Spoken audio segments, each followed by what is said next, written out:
Mrs. Threadgood guessed that Evelyn hadn't come out to the nursing home that Sunday, and she was taking a walk on the side corridor, where they keep the walkers and the wheelchairs. As she turned the corner, there was Evelyn, sitting all by herself in one of the wheelchairs, eating a Baby Ruth candy bar with big tears streaming down her face. Mrs. Threadgood went over to her. "Honey, what in the world is the matter?" Evelyn glanced up at Mrs. Threadgood and said, "I don't know," and continued to cry and eat her candy. "Come on, honey, get your purse. Let's walk a little." Mrs. Threadgood took her hand and pulled her up from the chair, and began to walk her up the corridor and back. "Now tell me, honey, what is it? What's the matter? What are you so sad over?" Evelyn said, "I don't know," and burst into tears all over again. "Oh, sugar, things ain't be all that bad. Let's start one by one, and you tell me some of the things that are bothering you." "Well, it just seems like since my children went off to college, I just feel useless."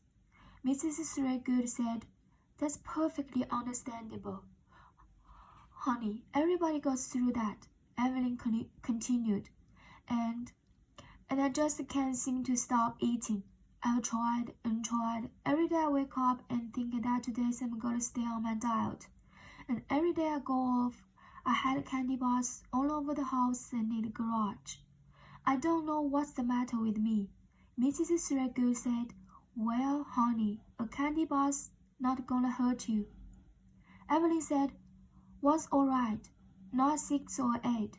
I just wish I had got to get ready for it and be done with it, or to have the willpower to lose weight and be really thin. I just feel stuck right in the middle. Women's lib came too late for me. I was already married with 2 children when I found out that I didn't have to get married. I thought you had too. What did I know? And now it's too late to change. I feel like life has just passed me by.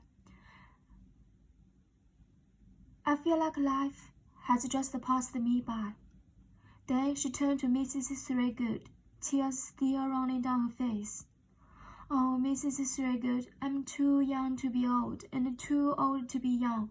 I just don't fit anywhere. I wish I could kill myself, but I don't have the courage." Mrs. Threadgood was appalled. "Why, Evelyn Couch, you mustn't even think such a thing. That's like sticking a sword in the side of Jesus. That's just silly talk, honey. You've just got to pull yourself together and open your heart to the Lord. He'll help you. Now, let me ask you this. Are your braces sore?" Evelyn looked at her. "Well, sometimes." "Does your back and legs ache?" "Yes. How did you know?" "Simple, honey. You are just going through a bad case of menopause. That's all that's the matter with you. What you need is to take your hormones and to take out every day and walk in the fresh air and walk yourself right through it. That's what I did when I was in it. I used to burst into tears eating a steak, just thinking about that poor cow. I like to have drove clear crazy, crying all the time, thinking nobody loved me, and whenever I'd get to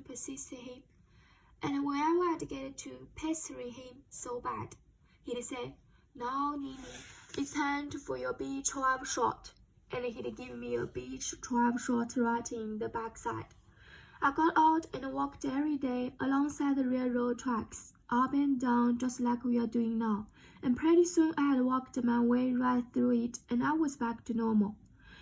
"But I thought I was too young to be going through it," Evelyn said. "I just turned 48. "Oh, no, honey, lots of women go through it early. Why, there was this woman over in Georgia who was only 36 years old.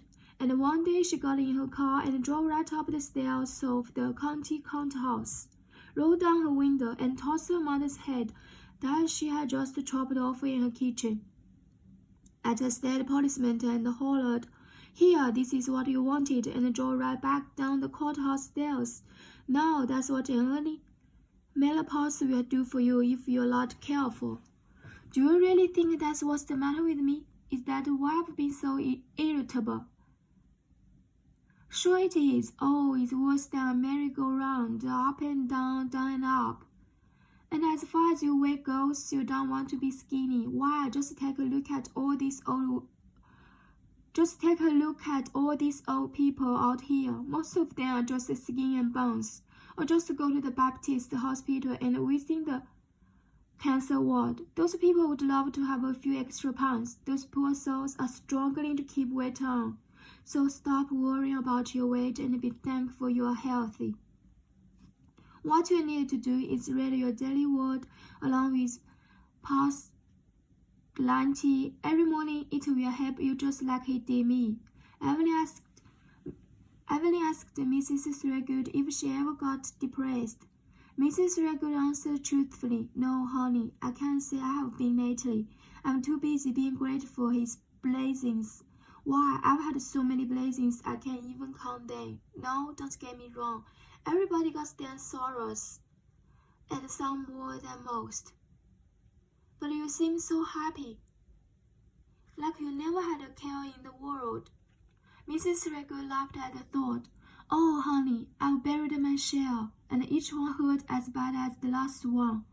And there have been times when I've wondered why the good Lord handed me so many sorrowful burdens, to the point where I thought I just couldn't stand it one more day.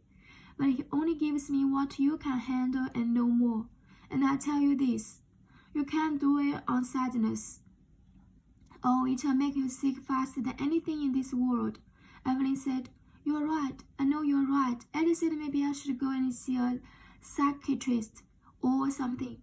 "Honey, you don't need to go and do that. Anytime you want to talk to someone, you just come and see me. I'll be happy to talk to you. Be more than happy to have the company." "Thank you, Mrs. Threadgood, I will." She looked at her watch. "Well, I'd better go. Eddie's gonna be mad at me."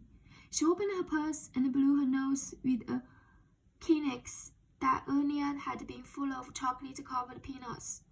"You know, I feel better. I really do. Well, I'm glad. I'm gonna pray for your nerves." "Well, I'm glad, and I'm gonna pray for your nerves.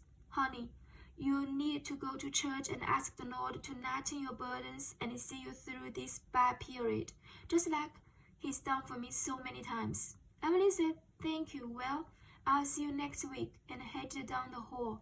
Mrs. Threadgood called out after her, "And in the meantime, you get yourself some stress types number 10. Number 10. Yes, number 10.